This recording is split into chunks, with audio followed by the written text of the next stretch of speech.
చెప్పు, ఏదో ఏదో ఒక్కటి చెప్పు. కేజీలు అమ్ముతారా? అంటే తొక్క తీసి తరాజులో పెడతారా, తొక్క తీయకుండా తరాజులో పెడతారా? రవికిరణ్ మరక, నీ పేరు భలే సూట్ అయిందిరా. మరక ఈ హ్యూమన్ జాతికే ఒక మరక లాంటి నిజమే. ఏం మాట్లాడుతున్నావు? ఒకసారి నీ ఫోన్ తీసుకో, బిగ్ బాస్కెట్ ఓపెన్ చేయి, అరటికాయలు కొంటాను ట్రై చేయి, బనానాను కొట్టు, ఎట్లా అమ్ముతున్నారు చూడు. కేజీల లెక్కనే అమ్ముతారు అక్కడ. ఇండియా మార్ట్కి వెళ్ళు, అక్కడ కూడా కేజీల లెక్క, టన్నుల లెక్కనే అమ్ముతారు.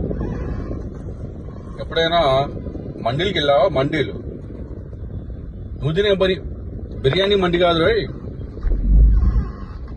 రైతులు మండీలు ఉంటాయి, ఫార్మర్స్ అక్కడ అమ్ముతారు.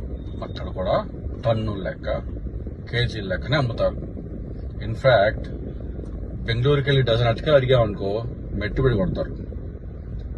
బెంగళూరులో, చెన్నైలో, బీహార్లో, చాలా ప్లేసెస్ నార్త్ లో కూడా కేజీల లెక్కనే అరటికాయలు కొనుక్కుంటారు. రీటైల్లో కూడా, ప్లస్ రైతులు అమ్మే మార్కెట్లో కూడా.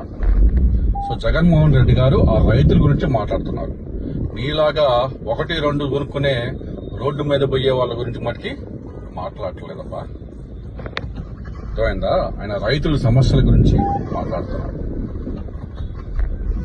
ఏం మాట్లాడుతున్నావు? దిక్కుమాలను ఆయన జగన్మోహన్ రెడ్డి గారు. నువ్వెవడు? పనికిమాలని నా కొడుకు కదా. ఇలాంటి వాళ్ళు ఏమంటారు తెలుసా? మా సైడ్ బొట్టబొగడి నా ఎలా అంటారు.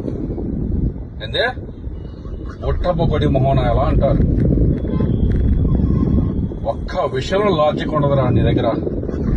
నోరేసుకొని పడిపోవటమే.